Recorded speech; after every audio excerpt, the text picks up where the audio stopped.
ఇప్పుడు కేవలం 7999K up to 10 kgs వరకు బరువు తగ్గి అధిక బరువు నుంచి వచ్చే ప్రధాన సమస్యలను దూరం చేసుకోండి. ఒక హీరోయిన్ పాన్ ఇండియా లెవెల్ కి ఎదగాలంటే కేవలం గ్లామర్ చాలదు, నటన కూడా ఉండాలి. కష్టపడి పనిచేసి ఓర్పు ఉండాలి, సరైన ప్రాజెక్టులు రావాలి. ఈ జనరేషన్ లో ఆ లెవెల్ కి చేరే హీరోయిన్ గా ఎక్కువగా వినిపిస్తున్న పేరు రుక్మిణి వసంత్. ఒకప్పటి సౌందర్య లాంటి హోమ్లీ లుక్, గ్లామర్ తో పాటు నటన కూడా తోడవడంతో రుక్మిణి వసంత్ నార్త్ లో కూడా పేరు తెచ్చుకుంటుందా? కాంతారా చాప్టర్ 1 లో కనకావతిగా కనిపించిన రుక్మిణి వసంత్ తన నటన, బాడీ లాంగ్వేజ్, ఎమోషన్స్ తో స్క్రీన్ మీద మెరిసింది.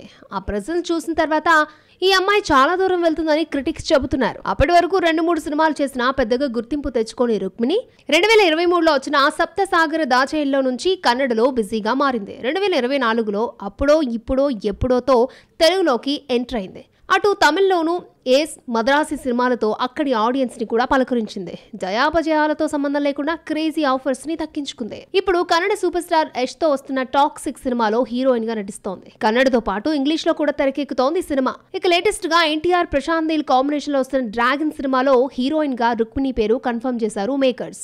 ఇంత భారీ పాన్ ఇండియా ప్రాజెక్ట్ లో హీరోయిన్ గా ఛాన్స్ రావడంతో రుక్మిణి క్రేజ్ ఎక్కడుందో అర్థం చేసుకోవచ్చు అంటున్నారు సినీ అనలిస్టులు. గత 2 దశాబ్దాల నుంచి కన్నడ ఇండస్ట్రీ నుంచి వచ్చిన హీరోయిన్స్ ఐశ్వర్య రాయ్, దీపికా పదుకునే, పూజా హెగ్డే, రష్మిక మందన్న నేషనల్ స్థాయిలో దూసుకెళ్లారు. ఇప్పుడు అదే పందాలో పాన్ ఇండియా హీరోయిన్ గా ఎదిగే అవకాశం ఉన్న పేరు రుక్మిణి వసంత్ అని ఫిల్మ్ సర్కిళ్లలో హాట్ టాపిక్ అవుతోంది.